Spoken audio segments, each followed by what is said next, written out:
Aloha, my friends, and welcome back. My name is Stephanie Safarian, and you're listening to episode 594 of Sustainable Minimalist. This is a listener-supported show about intentional and eco-friendly minimalist living. And on today's show, we're talking about the contents of our trash cans. Now, if you're like me, every week or every 2 weeks or even every month, if you're really good about low-waste living, you roll your big bins to the curb and a lovely sanitation worker comes and picks up your waste as well as your recycling. Maybe if you live in an amazing community, they also pick up your compost. But we tie up the plastic bags, we shut the lid, we walk away. It's out of sight, out of mind, right? And the second our trash is out of sight, it ceases to exist. We call it throwing it away. But my guest today reminds us that there's no such thing as away. Away is a real place, and it takes an invisible army of human beings to take our waste and make it go away. Now let's pause for a second and talk about my love of reading books and my love of reading the New York Times. Those two loves recently coalesced. They came together when the New York Times published a piece about the books that Times readers are most excited to read this summer. Essentially, it's a summer reading list. I don't know why they had to make it so complicated.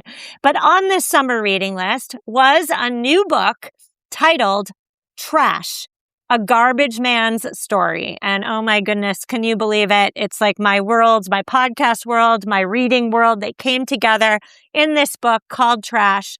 I read the book and I thought to myself, I absolutely have to interview the author.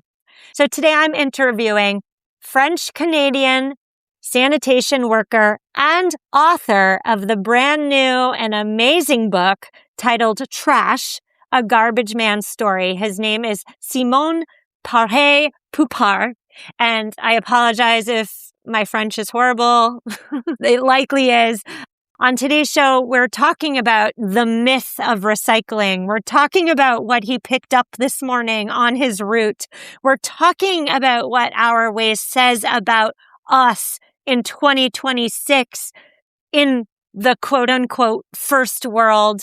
And we're talking about whether this is sustainable, essentially, whether we can continue on this road of buying stuff that we don't need and promptly throwing it out.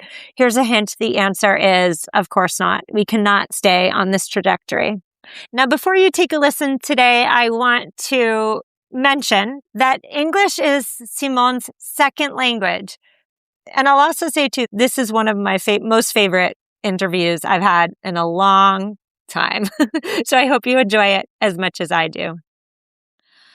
Simon, so thrilled to have you on the show. Thank you for making the time. How are you? Yeah, happy me too. Yeah, for sure.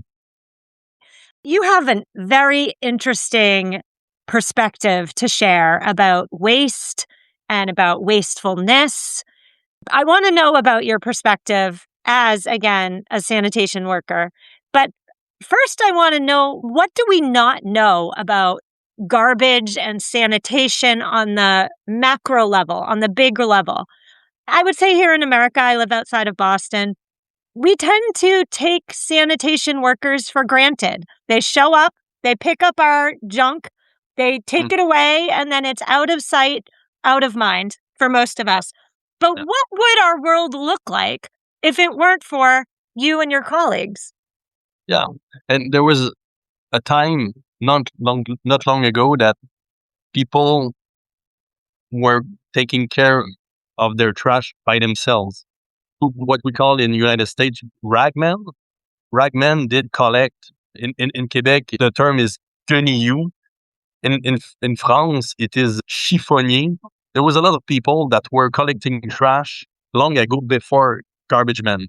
But at that time, the amount of waste generated by people were less. And objects were more easily recovered by nearest population. So it was a circular economy before we spoke about it. It was a natural cycle that some people, the ragmen, knew where to send the trash in their communities. But this created a lot of problems, sanitation problems in United States. And there's a French philosopher, sociologist that wrote a concept that is waste management. Waste management in the United States, it's a major enterprise company in waste collection, waste management, but is also a concept. Waste management is the easiest way to collect trash at low cost.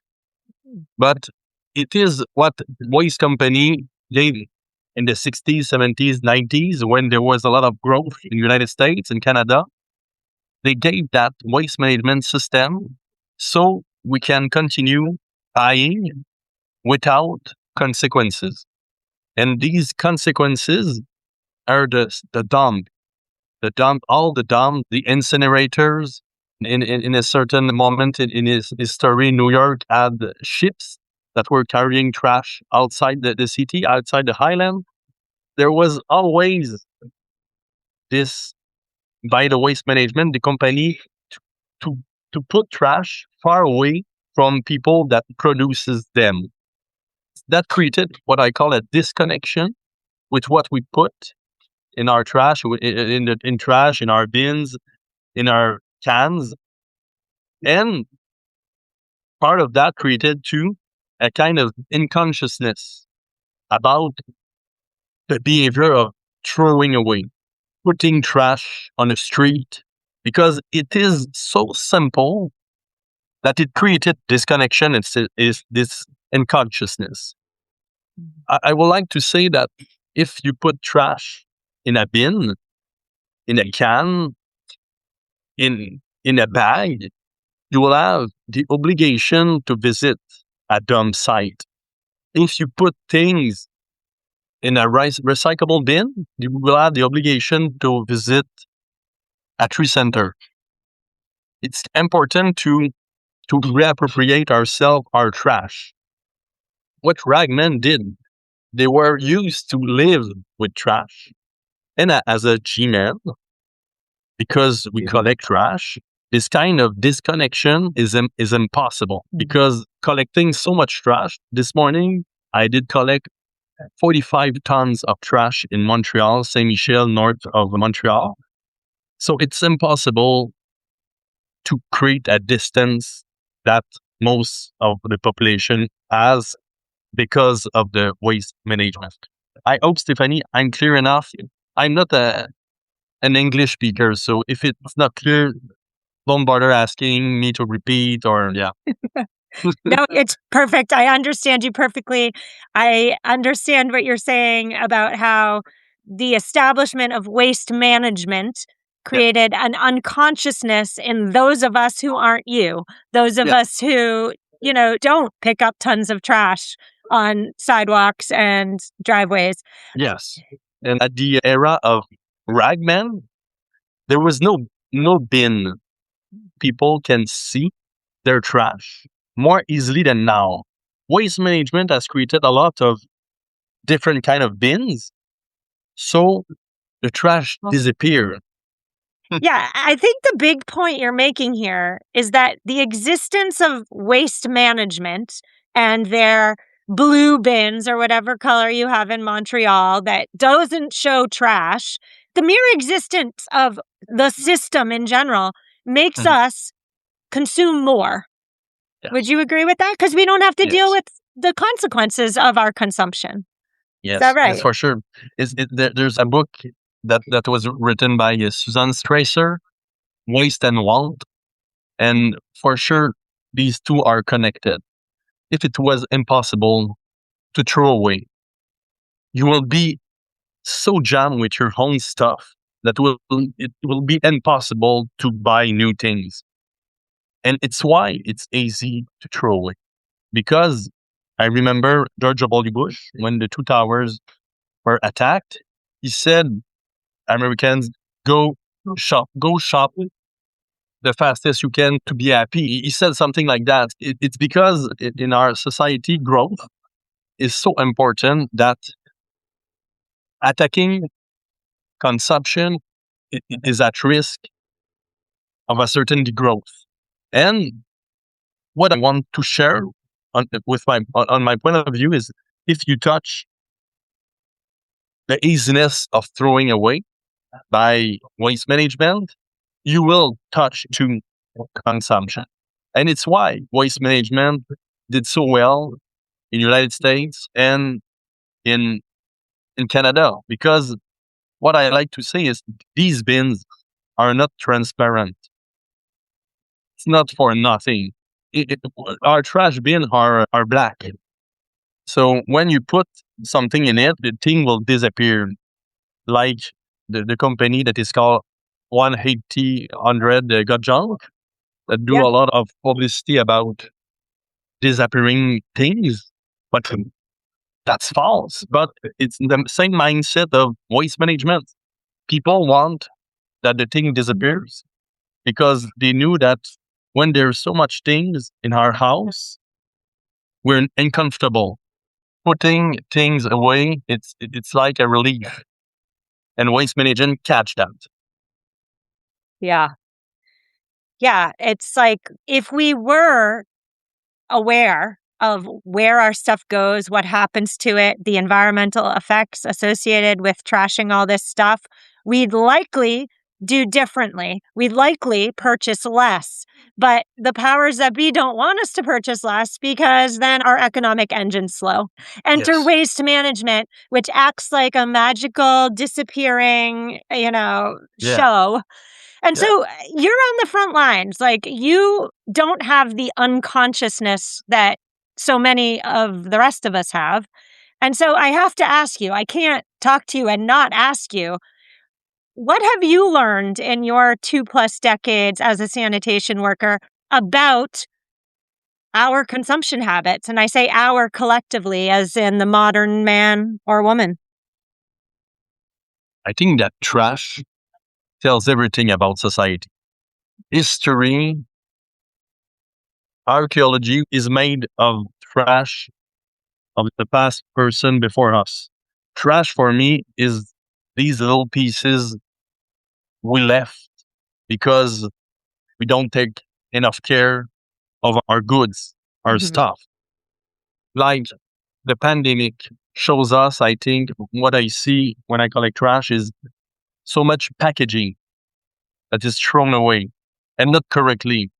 So for me, it's one example that shows that trash evolved with consuming habit. What I seen also is in Montreal, there was a lot of places where it was dumped in the highland of Montreal, but these dumps were filled with trash. But when they has been full, we make these big dumps outside the city, so the trash will always be far away from people that produce them. That's a dynamic that I see in other countries and other cities.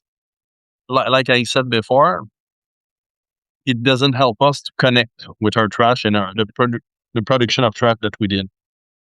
As you're talking there, I'm thinking about, so when I was a child, my parents were divorced and my mother did not have a lot of money and she could not pay for curbside pickup of the recycling. So we would once a week take all our recycling and bring it to the dump because the dump was also the recycle center. And we'd drive in, we'd sort our glass and our aluminum and our plastic and our paper. But out through the window, we could see the dump. And as a young child, it was horrifying. It was absolutely horrifying. Piles upon piles of smelly, disgusting, decomposing trash. Most of us, at least here in America in 2026, I don't think most of us see that these days. But that weekly experience has stuck with me. And so when you talk about archaeology and hundreds of years, thousands of years in the future, when they dig through our trash, our piles and piles upon piles of trash, what are they going to see? They're going to see plastic junk and plastic packaging. Is that what you're saying? And what does that say about us as a society? It doesn't say good things. and we have some kind of a bad luck in the United States and in Canada. We have large and big country. so we can build a lot of our houses without digging in these waste.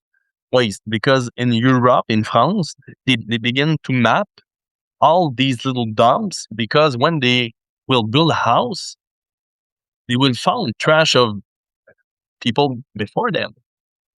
So I think that we have this problem of having big country, so trash is always far away from us. It's why waste management works so good in the United States, I think.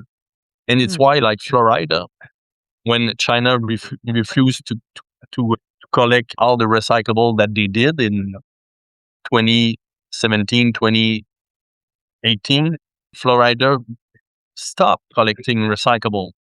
Louisiana, I've been told, don't collect recyclable, because what you explained, this connection is so accepted that it can go all this way without complaint from citizens, because they're used to it. Yeah. And also, there's no alternative now. No alternative, yeah. So around 2018, when China stopped accepting our recyclables, that was around the time that I started to think about trash and stuff and buying. It just happened to be about the same time. And one day I was walking my dog around the neighborhood, and I noticed that the garbage truck took my recycling and put it in the trash chute, not the recycling chute. And I thought to myself, no, that can't be. So I kind of followed him around the block. And every house, the sanitation worker was taking the recycling and putting it in the trash. And so I'm not surprised to hear that Florida and Louisiana and wherever else at least they're honest about it. At least they're honest that they're not actually trying to recycle it. Here in Massachusetts, they're just lying. They're just pretending. Okay, so let's talk about recycling though. First of all, may I comment that? Yeah. And not only recyclable. Recyclable is the thing that industry will suggest to countries, to cities. So consuming will be possible. There's nothing of the kind of degrowth thinking about that. Company will like to have more recyclable things, more recyclable items, products. They, with the countries, state, I think, helps to create a problem. And this is a problem because our waste go away because we don't sort or take care of trash where we produce them. We will burn it or we will put them in landfill. It's the solution that industry gave to us at a certain time in our trash history in the 20th century. Yeah.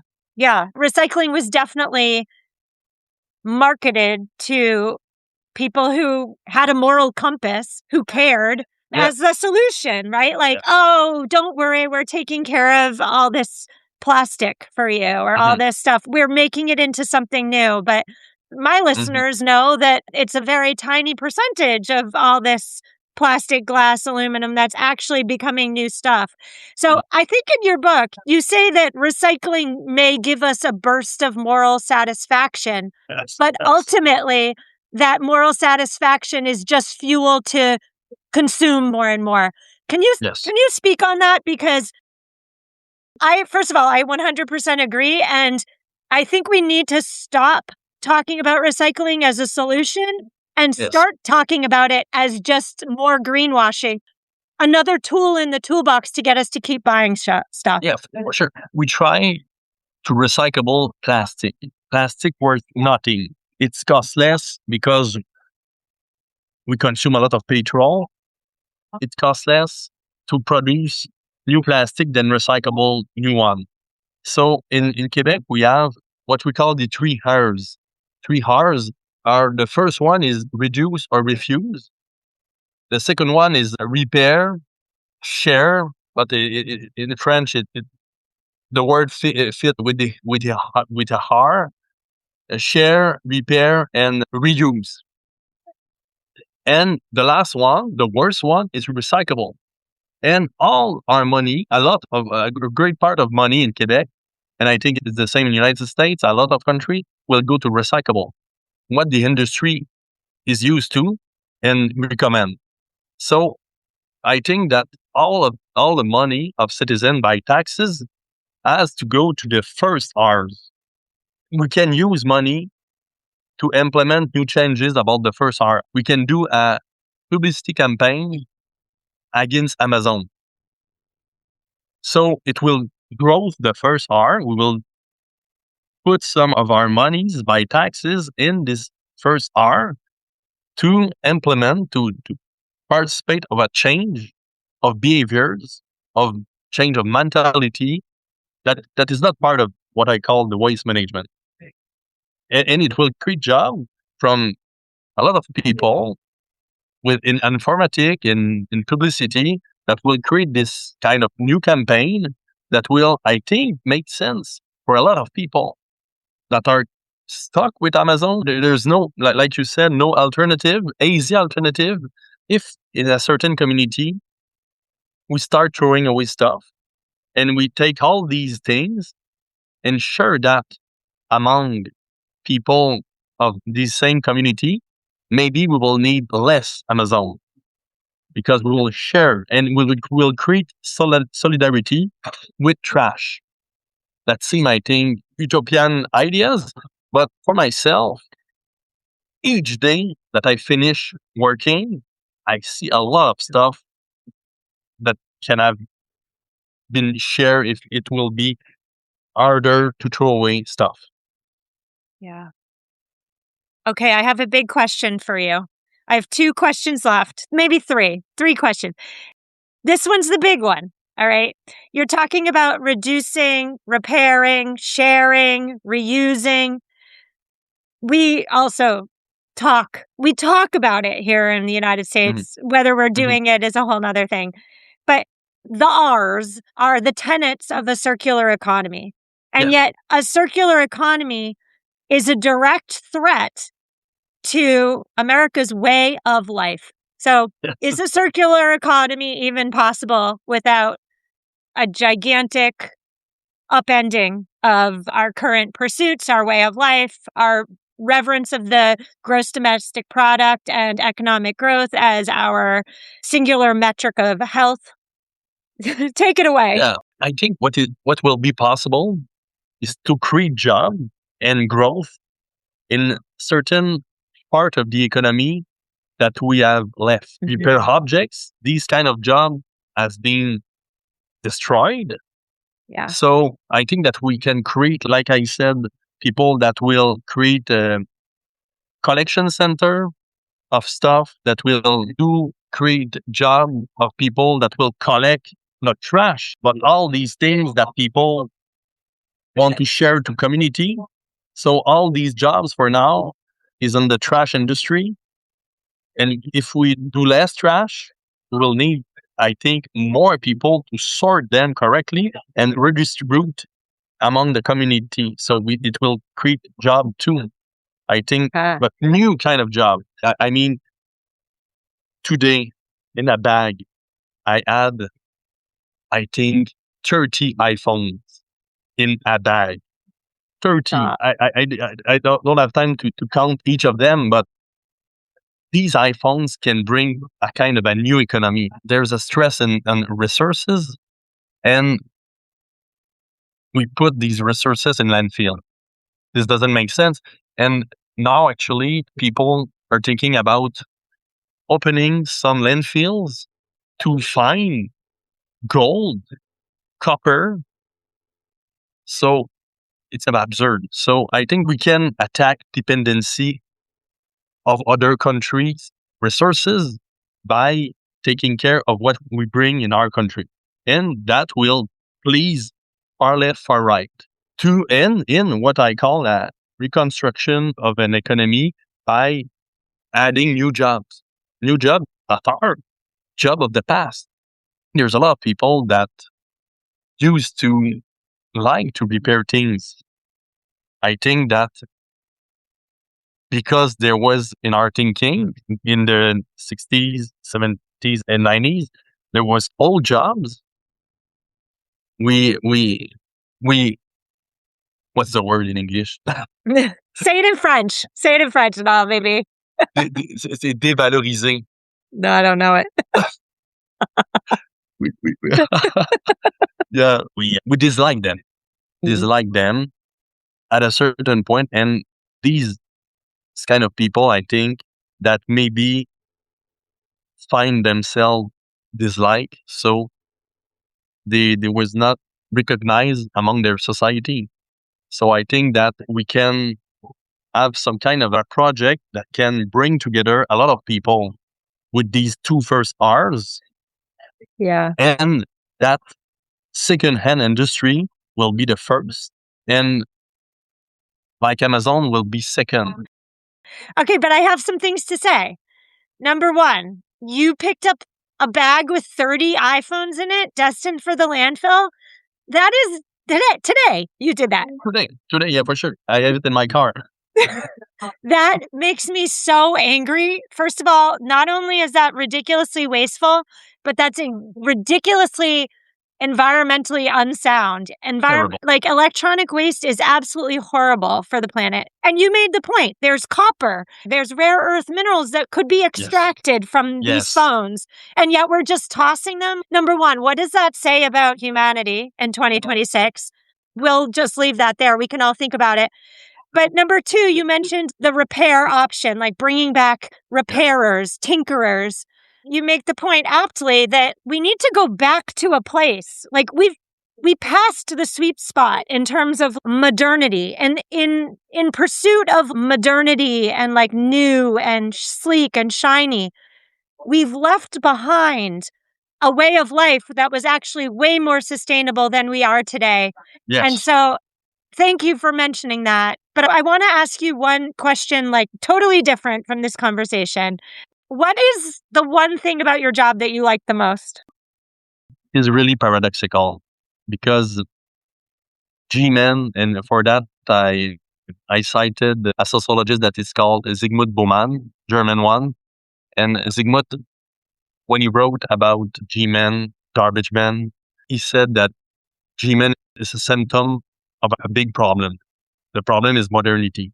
If modernity is growth, consuming, and progress, G-Men take care of all the problems that modernity generates. So we have never collected trash so rapidly. Today I did 45 tons in a few hours. I did collect 8 tons an hour sometimes in my career. It's completely insane. Yeah. But I enjoy it. I enjoyed it because I like to do sports. I like to be useful to my society because trash is a problem, but we are dependent on how we collect it for now. If we stop collecting rapidly, trash will be a sanitation problem before being an environmental problem. So we have to take care of health and sanitation if you want to implement changes in the environmental problem. So I have this kind of position that I hope my job will disappear because my job is a problem. There was no G-Men, there was no garbage men 100 years ago. G-Men come with this hydraulic system of compaction that truck has in the 60s, 50s, that give trucks the possibility to hold 15 tons. I work on a truck that I was able to hold like 22 tons in one truck. I have a lot of pleasure doing it because when you're doing like a professional sport, you do it first for your career, for money, for fame. When you collect trash, nobody cares. But I know for sure that it's one of the most important jobs in our society. So for myself, I don't have to do sports more than what I did this morning. Yeah, you're doing sports all day, every day, lifting tons upon tons of our junk and trash and dealing with our wastefulness so we don't have to. Thank you so much. This was such a good conversation, Simon/Simone. How's that? Was that good? Better? It was perfect. Perfect, Stephanie. I just want to thank you so much for your time. I really enjoyed talking to you every second of our conversation. I will link to your new book out now. It is, again, one of New York Times' most exciting books for this summer. It's titled Trash, A Garbage Man's Story. Simone, thank you so much. Thank you. It was a real pleasure, and it was very kind to say all these words, good words for the book. I really appreciate it, Stephanie. Listeners, that's a wrap. My friends, show notes are at mamaminimalist.com/594. I have a little homework for you today. I know. You may know. You likely know. If you've been here a while, I've said it a bazillion times. I used to be a teacher, hence the homework. Before you tie up your next plastic bag of trash, I want you to take a look at it. Maybe you even get like a stick or an old spoon or something and search through. What are you throwing away? Take a look. You don't have to do anything with it. You don't have to take anything out. You don't have to feel bad about yourself. But step one is awareness. So just look inside. What is your household throwing away? And leave it there. See if your mind takes it and goes somewhere with it. Because remember, out of sight may mean out of mind for you, but it doesn't mean out of mind for Simon and his colleagues, and it certainly doesn't mean out of mind for the planet. So we'll be back next week where we're talking about practical ways to partake in Plastic-Free July. I will see you then. Reach out if you need me. Thank you for being here. Thank you for caring. Thank you for being an ethical, moral, kind, caring human being. And I'll see you next week. Psst, I have a secret that's about to seriously upgrade your downtime. Mistplay is always running these massive sweepstakes, from major cash prizes to top brand bundles to thousands of dollars in gift cards for Amazon, Visa, Target, and more. You just play your favorite mobile games, earn points, and you cash out those points for entries. Mistplay is 100% free. No deposit, no subscription, no hidden fees. Download Mistplay today and start winning. If you like the show, please take a moment to rate, review, and subscribe. It really does help the show to grow. Thank you for listening.